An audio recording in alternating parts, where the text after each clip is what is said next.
Hello everyone, today I will show you how to add yellow color highlights to a PDF file using Foxit PDF Editor. Open one PDF file.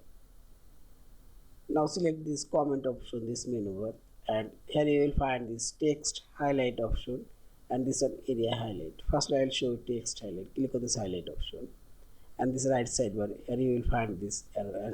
Open here this highlight opacity properties bar.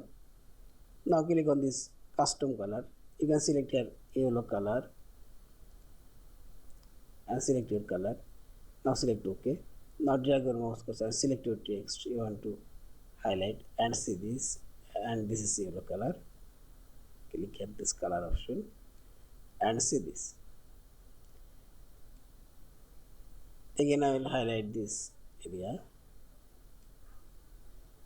and this one also, and this is area highlight option. Click here and drag your area you want to highlight, and this is yellow color option. Select here and see this.